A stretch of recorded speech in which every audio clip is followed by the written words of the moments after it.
ہیں آپ کے چلنے پھرنے کی وجہ سے اس مکے کی زمین کی اللہ تعالیٰ قسم یاد فرماتا ہے قرآن میں، اور جس جگہ پہ آپ کی بود و باش ہوئی ہے آج آپ اس زمین کو چھوڑ کر جا رہے ہیں اور 8 برس کے بعد لوٹ رہے ہیں. یعنی سوچئے وہ منظر کیا ہوگا کہ میرے آقا و مولا صلی اللہ علیہ وسلم پر مصیبتوں کے پہاڑ ڈھائے جا چکے ہیں، شیبی ابی طالب کی تمام صحبتیں آپ برداشت کر چکے ہیں، طائف کے اندر اوباش نوجوانوں کا آپ کے اوپر پتھر پھینکنا اور آپ کا لہو لعان ہونا آپ دیکھ چکے ہیں.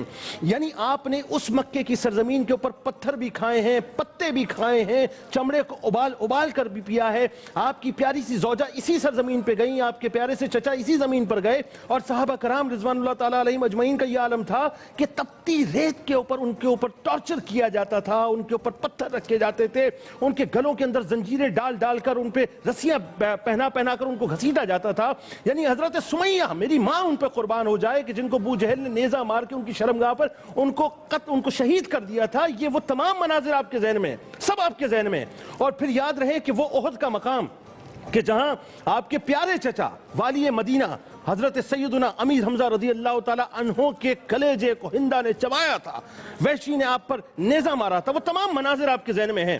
اب سوچئے کہ رحمت للعالمین کا ٹائٹل ملا ہے. میں فتح مکہ پہ بولنا چاہتا ہوں شارق بھائی، رحمت للعالمین کا ٹائٹل ملا، اس ٹائٹل کے ساتھ 10,000 صحابہ کرام رضوان اللہ تعالیٰ علیہم کے جلووں میں آج آپ مکے کی گلیوں کے اندر اس مکے میں کہ جو مکہ آپ کا ہے اس میں داخل ہو رہے ہیں. اور جب آپ داخل ہو گئے، وہ بات جو مفتی صاحب نے فرمائی کہ 360 بتوں کو توڑ دیا، ساری بات ہو گئی، ایک جملہ ادا ہوا. اب جملہ سنیے کہ آج تم کیا سمجھتے ہو میں تمہارے ساتھ کیا کرنے والا ہوں. وہ تو جانتے تھے نا، ان کو معلوم تھا کہ ہم نے سب کچھ کر دیا ہے، لیکن چونکہ یہ رحیم بھائی ہیں اور رحیم بھائی کے بیٹے ہیں تو جملے یہی ادا ہوئے کہ آپ رحیم بھائی ہیں، رحیم بھائی کے بیٹے ہیں، آپ عفو درگزر کریں گے. تو آپ نے فرمایا کہ لا تثریب علیکم اليوم، آج معافی کا دن ہے، آج کسی کا مواخذہ نہیں ہوگا. آئیے اس بات کی طرف جہاں میں لے جانا چاہتا ہوں. اب جملے ادا ہوتے ہیں. این عثمان بن طلحہ وہ شخص تھا کہ رسول کریم صلی اللہ علیہ وآلہ وسلم جس وقت بیت اللہ میں داخل ہونا چاہ رہے تھے آپ نے روک دیا تھا، چابیاں نہیں دی تھی، روک دیا تھا. اور میرے آقا نے فرمایا تھا عثمان یاد رکھنا، ایک دن ایسا آئے گا یہ چابیاں ہمارے ہاتھ میں ہوں گی، ہم جس کو چاہیں گے دیں گے. این عثمان کانپتے ہوئے رسول اللہ صلی اللہ علیہ وآلہ وسلم کی خدمت اقدس میں حاضر ہوئے، کیونکہ اب تو ذہن یہ تھا کہ گردن اڑا دی جائے گی. لیکن قربان جائیے رحمت للعالمین پہ کہ مولا کائنات مولا علی کرم اللہ وجہ الکریم آپ کے چچا حضرت عباس رضی اللہ تعالیٰ عنہ دونوں موجود ہیں، دونوں کی خواہش ہے کلید برداری ہمیں مل جائے.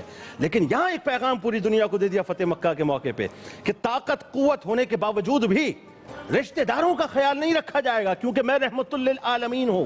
اپنے داماد اور اپنے بھائی کو میں چابیاں نہیں دوں گا، اپنے چچا کو چابیاں نہیں دوں گا، ارے اسی کو دوں گا کیونکہ اس کی نسل میں اب یہ چابیاں رہنی ہے جس نے مجھے محروم کیا تھا. بلوایا اور بلوانے کے بعد کہا کہ اے عثمان ان چابیوں کو رکھو، اب قیامت تک یہ چابیاں تمہارے پاس رہیں گی، کوئی ظالم تم سے لے گا، باقی کوئی تم سے نہیں لے سکتا.